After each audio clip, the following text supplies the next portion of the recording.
Hello and welcome back to Supposedly Fun. My name is Greg and I got a lot of books to talk about today because we are doing a book haul revisit for the month of December. If you are unfamiliar, this is where I look back at book hauls that took place in the month of December in years past and see how many of the books I have read, how many I have gotten rid of, how many I would still like to read, and start thinking about whether or not there are any that I might unhaul.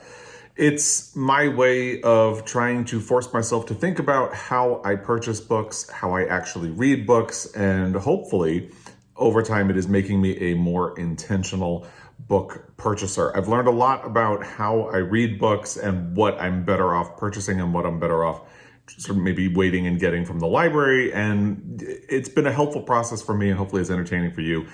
There are a lot of books to cover from December's past.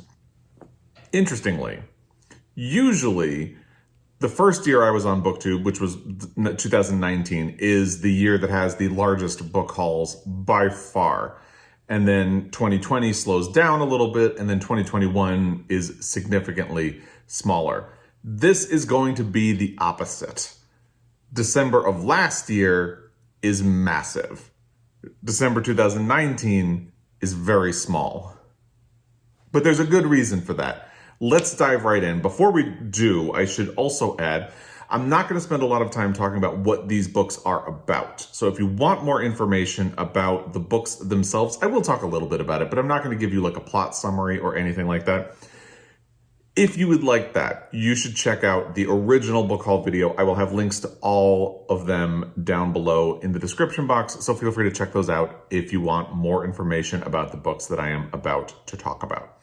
But let's start with the most recent, the big one, and work our way back to December of 2019. So in December of 2021, I brought 13 books into my library. 13 books. But a lot of them are for my Pulitzer Prize project. Let's start with some of the ones that are not for the Pulitzer Prize project. And the first one is Fairyland, a memoir of my father by Alysia Abbott. I still definitely want to read this. I've been kind of holding off because this is a memoir about her relationship with her father and losing her father to AIDS in New York in the 1980s, I believe. They moved to New York in the 80s, I believe, or the 70s, and he died of AIDS. So with everything that went on this year with Guinness's illness and then death, I haven't really felt like picking this one up. Maybe in 2023 that will be different. I still definitely want to read this book. And actually, I just heard that this book is going to be turned into a movie next year with the actress who played the daughter in Coda. I believe her name is Emilia Jones, playing Alysia Abbott. That should be really interesting. And maybe that would be a good excuse for me to pick this book up in the first half of 2023. But I still want to read this. There's a reason I stayed away from this book in 2022, and it makes sense. But I still want to read it. I'm still looking forward to getting to it, and I am hopeful that I will manage to read the book before I see the movie, whenever that releases in 2023. It'll be a good kick in the pants for me to make sure I get to it. The next one is Guapa by Saleem Haddad. This was put onto my radar by Jen the Librarian, and I believe, because now it's been a year, I believe she was a big fan of this book, and she and I tend to have similar taste in books, so it also sounded like something that was really exciting and interesting and maybe a little difficult for me. And at the time, I had been thinking that in 2022, I wanted to explore the range of LGBTQ stories and voices and get a little bit outside of my area to hear different voices from the LGBTQ plus community. I ended up doing that by joining Jen the Librarian in the LGBTQ plus in translation read-along, which has been ongoing all year. So I did meet the brief that I wanted when I urgently picked this book up. Unfortunately, I didn't do it with this book. I still do want to read it, so it's totally fine taking up space on my shelf. I will eventually get to it. This is a good candidate to go on my pile of possibilities for Pride Month when that comes around, because in June, I try to read nothing but LGBTQ plus books. So this would be a prime candidate to go on that pile of possibilities if I have not gotten to it by then. Definitely still want to read it. Speaking of Jen the Librarian, The next book is The Intoxicating Mr. Lavelle by Blackmore. She had talked about this book on her channel last year. I'll put a link to her channel down below. If you don't follow her, she's a delight. Anyway, she had talked about this on her channel last year. It sounded like a bit of a fun diversion of a book. Not too serious, not too light, just like something that would be kind of fun to fit in between books. And then I didn't manage to get to it in 2022, but it has this pink cover. So I see it on my shelf anytime I'm browsing. And I think to myself, oh, that would be a fun book to pick up sometime soon. So the urge is still there. And the fact that it has this cover or spine that really stands out on the shelf, it has remained top of mind for me. So I am probably going to be getting to this at some point in 2023. But we'll see. Even if I don't, it will be fine sitting on my shelf. It sounds like just a fun book that I can get to whenever I get to it. The next book is Oh Beautiful by Jung Yun. This was actually recommended to me by Matthew Sharapa. It sounded really interesting. And at the time, my library didn't have a copy. It wasn't on any of my subscription apps. And it sounded really interesting. So I ordered a copy and here it is. Fast forward a year later, when I was getting ready to do this book haul revisit, I checked and it is now on Scribd. So this might be a case where if I had really thought about it, I probably would have held off on this one until it was available either at my library or through a subscription app, something like that. However, I'm still very interested in reading it, so it's not going anywhere. And it also has this beautiful cover. It still sounds like a really great book, so I'm going to get to it at some point. I am more likely to do it on audio now that it is on Scribd, but I'm totally fine having the book. And yeah, in hindsight, maybe this is something I could have waited for it to show up somewhere, but it's fine. It's totally fine. The next one is actually something that I unhauled. It was Somebody's Daughter by Ashley C. Ford. This was kind of top of mind for me at this time last year because it had ended up on, I believe, the Washington Post's 10 best books of 2022 or 2021. And it sounded interesting. I think it was on the New York Times 100 Notable Books of 2021 as well. So it happened to be available through Book of the Month. I was still a member at this time last year. So I grabbed a copy. And then over time, I ended up hearing some mixed things from people who ran out and read it. And in the summer, I was having a crisis of space on my bookshelves. And I really needed to make a lot of room for books. And I had to make some tough decisions. One of the tough decisions was looking at this book and thinking, you know, this is available on audio. My track record with nonfiction books is much better on audio than reading in physical form. So I think I'm going to get rid of this book. I'd still like to read it at some point, but I'm going to let go of the physical book and maybe visit the audio at some point down the road. So that's what I did.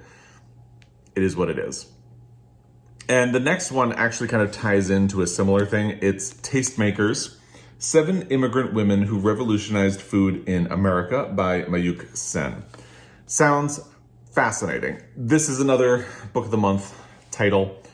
And you may have noticed I said I was a member of Book of the Month at this time last year. I suspended my membership. I haven't canceled it. But what I have found doing these book haul revisits is that a lot of the books that I've brought into my library and have been sitting there not being read and that I'm not really that excited about are Book of the Month books. So it made me rethink the membership and what I was getting out of it. So I put it on hold. I'm likely going to cancel it. This one, that feels a little unfair because I am very interested in this topic, and that's why this one is still here, but Somebody's Daughter is not. Because I love food politics, food history, and any kind of history that involves women and their impact. I think women have had a massive impact on the food industry. I really do. And I still want to get to this book. Again, I'm much more likely to do it on audio, but I held onto it because it is a topic that is really particularly attuned to my interests in this area. So it's going to stay. Again, I'm much more likely to do this on audio. So if I really run into a space crunch again in a couple months, this might be on the chopping block and I might wait for the audio instead. But in the meantime, I'm happy to have it here because it's a really interesting topic to think about. Now we get into the Pulitzer Prize Project books. And let me give a shout out for a moment to the bookstore, Book People of Moscow. I love this t-shirt, by the way. It comes in a variety of colors. I got the gray with the sort of burgundy lettering on it. Really great bookstore in Moscow, Idaho. We were in town last year after Christmas because we took Guinness to the hospital at WSU, and Moscow is like right there. So really great store, and they happened to have a shelf full of Franklin Library editions of Pulitzer Prize books. Now, not all of these came from Book People of Moscow, but I did get a chunk of them, I think 4 of them from there, including Laughing Boy. That was one of the ones that I picked up at Book People of Moscow. So these are Pulitzer Prize winners. I'm doing a Pulitzer Prize project where I'm trying to read every book that has won a Pulitzer Prize for fiction. For older books, I discovered these Franklin Library editions that are really pretty and have illustrations, and I am just a big fan of them. So I have been trying to collect these editions whenever they're affordable or whenever I can. And I don't think they have them anymore at Book People of Moscow, but they did last year. And they were, I think, $25, but proceeds went to a charity in Moscow, Idaho, so I bought 4. And so I got something that I really wanted. They got something for charity. Everybody wins. So Laughing Boy is actually one of the Pulitzer books I'm really looking forward to. I have some others that I'm prioritizing ahead of it for 2023, but we'll see how that goes. I really would like to get to this sooner rather than later because it will be an interesting one to do because it's an early Pulitzer Prize winner from early on in the life of the prize. It's the Pulitzer Prize winner for 1930. And it deals with Native American life. So I think it would be an interesting one to try to cover, but I would probably want to pair it with N. Scott Momoday's book, A Housemaid of Dawn, which was the first book that won a Pulitzer Prize for fiction by a Native American author until Louise Erdrich. So there have only been 2. So I think it would be an interesting book to pair with Housemaid of Dawn, but I don't know when that's going to happen. Point being, I have this beautiful edition that I got at Book People of Moscow, and it's totally fine hanging out on my library. I love having all of these editions together. This one is Lamb in His Bosom by Caroline Miller. I don't remember if this was one of the ones that I got at Book People of Moscow. I'm looking at the others. I think it was. And I'm not going to lie, part of what appealed about this one is this gorgeous cover. They all have beautiful covers, but this one in particular is just pretty stunning. So this is another early Pulitzer Prize winner for fiction. I probably won't be prioritizing it for 2023, but I am looking forward to it. Plus, I feel like this was the winner for 1934. I feel like I've read a lot of 1930s Pulitzer, not a lot, but I've read 2 of them. I feel like there are other decades I should explore before I spend too much time in the 1930s. But this is definitely one that will be coming up. Here's one I finished, Now in November by Josephine Johnson. This one I know for sure did not come from Book People of Moscow. I ordered this one when I saw it online, and I read it recently. I am working on my Pulitzer Prize deep dive on this book. I loved it. I would highly recommend it if you have not read it already yourself. Then we have The Travels of Jaimie McPheeters by Robert Louis Taylor. This is definitely one that I got at Book People of Moscow. Again, beautiful edition. Don't know when I'll get to this one. Can't even remember what year this one won the Pulitzer. It's definitely later. There's the illustration in the front, and it is the winner for 1959. So I'll get to it at some point. It's a chunky little fellow, but I will get to it at some point as part of my project. Then we have the collected stories of Jean Stafford, another Franklin Library edition, not as pretty as the others, still very pretty, and I will be getting to it at some point. Not to give Jean Stafford short shrift, but then Elbow Room by James Allen McPherson. I know this was another one that I got at Book People of Moscow because I remember being kind of impressed that I found it. And another beautiful edition. I believe James Allen McPherson was the first Black author to win a Pulitzer Prize for fiction, and this is a story collection, so it would be very interesting to get to this one at some point soon. I don't know if I'll manage it in 2023. There are a lot of Pulitzer Prize books, and I have already read a chunk of them when I started this project, but I want to reread a good amount of the ones that I had already read before I do a deep dive on them. The final book from my December 2021 book haul was The 1619 Project by Nikole Hannah Jones. I purchased this pretty specifically because there was, that whole thing where that conservative person wanted to try to knock her book off of the bestseller list and encourage people to buy his book instead. So I went out and I bought this one instead. I knew I wasn't going to be getting to it anytime soon. I had originally planned to read it in 2022, and I kind of had to take a step back from things that stress me out, and this is a topic that kind of stresses me out because politics is a lot right now. I still think it's important. I still want to read it. I know I will do this on audio. I really just bought it to support Nikole Hannah Jones and the publisher, and I'm fine with that. But yeah, I will do this on audio when I do it. I hope it will be 2023 because this is an important topic and I don't want to just avoid it because I can. So I'll get to it at some point. So of the 13 books that I brought into my library in December of 2021, I've only read one, and that was Now in November. And I've unhauled one. That was Somebody's Daughter by Ashley C. Ford. All of the others, tastemakers might be primed for an unhaul if I need space on the shelf.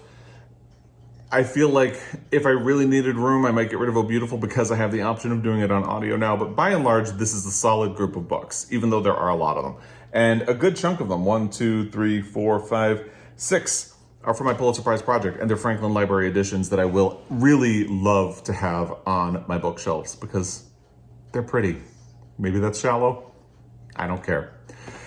So let's move into the December 2020 book haul, which is significantly smaller. And I am making a change here. I purchased a book by Selena Montgomery, which is Stacey Abrams's pseudonym that she seems to have dropped now for when she wrote romance novels. I bought one just to support Stacey Abrams, and I knew I probably wasn't ever going to read it. And actually, in fact, I couldn't find it when I went to do this book haul revisit. So I'm kind of leaving it out because it was purchased for a very different reason. I knew I wasn't likely to read it. So I'm not going to, although I'm mentioning it, so I'm kind of including it, but I'm not including it in the count. So let's move on to the next one, which actually was something I read and unhauled. It's The Office of Historical Corrections by Danielle Evans. This is a story collection. I was really looking forward to it, and I thought it was just fine. I think it was really built up to the point where I expected a lot. And what I got was good. It was good. I don't want to take away from it, but I didn't love it, and I didn't feel much of a need to keep it on my shelf. So when I really needed space, it was one of the books that I got rid of. It is what it is. Then we have Lolly Willowes by Sylvia Townsend Warner. I got this because it was the very first book of the month pick, but I started hearing from, I think came at middle of the book march, read this and enjoyed it. So I started hearing things about the book and got curious about it. So I got myself a copy, have not gotten around to reading it yet, but it's totally fine sitting on my shelf until I do. Then there's a book that may have been a bit of a mistake. It's The Moor's Account by Laila Lalami. I believe this was a Pulitzer Prize finalist the year that it was released. And obviously I got this from Book of the Month as well. I grabbed it because it sounded interesting because it was a Pulitzer Prize finalist, and now it's just sitting on my shelf. So this is sort of a prime example of how I've filled my shelves with Book of the Month titles, and I still definitely want to read Lolly Willowes, and I'm fine having it on my shelf. But now I look at this and I kind of think to myself, when am I ever going to read that? What did I do? It sounds interesting. Please let me know if you have read this book. Let me know what you thought of it in the comment section down below, because I am sort of wondering, what did I do? When am I ever going to read this book? Is it worth holding on to just on the off chance that I get to it at some point? I have so many other things that I'm prioritizing ahead of this. What am I doing? So if you would like to make a case for the Moor's Account, let me know in the comment section down below and show your work. Next is 10 minutes, 38 seconds in This Strange World. I admit the urgency to read this one has died down a lot because at the time it had been a Booker Prize finalist. A lot of people read it around that time and most people loved it. I'm still really intrigued to get to it, but the urgency is definitely pretty far gone at this point. So I'm going to hold on to it, and at some point I'll read it, but I don't know when. But it's fine. It will stay on my shelf until I do. And the final book that I brought into my library in December of 2020 is actually 2 books in one. And I actually need to do the trick that Jen the librarian taught me, where I remove the plastic from this cover, because for some reason my local used bookstore always puts this sort of library plastic on hardcover books, and it drives me nuts. But anyway, it's A Tree Grows in Brooklyn and Maggie Now by Betty Smith. I was really lured in, even though I have no intention to really read Maggie Now, because it's a beautiful hardcover edition of A Tree Grows in Brooklyn, and it was really cheap. And I really need to read A Tree Grows in Brooklyn. So at some point, hopefully soon, I will be reading it. Don't know about Maggie Now, but it's a gorgeous edition. Unfortunately, it does take up a lot of space on my shelf, but I'm okay with it because it's a beautiful book that I need to read. And hopefully I will be getting to it soon. So of the 5 books that I'm counting from that book haul, there's only one that I have read, and that was The Office of Historical Corrections by Danielle Evans, and I unhauled one, also The Office of Historical Corrections by Danielle Evans. That takes us to December of 2019, which is incredibly small. And I only actually have one of the books in my hands anymore. The first one is Trick Mirror by Gia Tolentino. I got it because I was kind of excited. When it came out, everybody was talking about it, and it sounded interesting. I did not like it. I read it for the BookTube Prize, actually. I got the copy before I signed on for the BookTube Prize, but then I was assigned it as a nonfiction book, and I just did not really like it. It's fine. It feels very much like essays that were written for the New Yorker, where Gia Tolentino works, and then kind of expanded haphazardly into a book. That's how it felt to me. No disrespect, because I know there are people out there who like Trick Mirror, but that's how it felt to me. So I felt no urgency to keep it in my library, so it is gone. The next one was Long Bright River by Liz Moore. I was still really excited to read this book for a long time until I started getting feedback on it that was fairly negative. Joel read it. I can't remember if it was this year or last year, and really just wasn't a fan. And the way people talk about the book doesn't make me very excited to read it anymore, so I just got rid of it, and that's it. It's fine. Maybe someday I'll look for it on audio, but I didn't feel an urge to keep it in my library anymore, so it's gone. The final one is The Left Hand of Darkness by Ursula K. Le Guin. I did start this book on audio, actually, and really was not in a mood. I was trying to finish it because I wanted to do it for a reading goal in December. I think maybe it was last year. I don't remember when. Or maybe it was even 2020. I think it was 2020. And I just really wasn't in the mood. So I told myself, you are just going to hate this book if you force yourself to read it right now. Put it down, walk away, maybe revisit it at another time. So I haven't revisited it yet because it was 100% me being cranky that I was trying to read something just to check a box and didn't actually want to read it. So I'll try again at some point. It's still here. Maybe I'll try the actual book instead of the audio when I get around to it. So of the 3 books that I brought into my library in December of 2019, I read 1.5. I'm kind of counting this as a half because I did get into a chunk of it before I told myself step away. And the other was Trick Mirror. And I unhauled 2, Trick Mirror and Long Bright River. So overall, I didn't do great on the reading. I brought 22 books into my library over the last 3 Decembers. And I've only read 3.5. And again, this is the half. So I have a lot of work to do. However, a good chunk of that, like if we take the 6 Pulitzer books out of that, we have, I think, 16 books. And that's not so bad. You know, it's not great, but it's not so bad. So I got a lot of work to do, but again, most of these books are still things I'm really excited to read or just to have on my shelf until I do get around to reading them, so it will be fine. And actually, as I'm thinking about it, it's actually 21 because I said I was going to remove the Stacey Abrams, Selena Montgomery book. So it's 3.5 out of 21. And then if you take the 6 books away, that's 15. So still not great, but better. So if you look at the 21 books that I'm counting from this, I unhauled 4. And there are a couple that are on the edge a little bit. We'll see. And just let me know what you think of those in the comment section down below and help me out. But all in all, even though there are a lot of books here, I'm still excited about most of them. So if you have thoughts about any of these books, let me know in the comment section down below. Thoughts, opinions, anything you would like to share. As always, I really appreciate your time, and I will be back. Until next time, happy reading.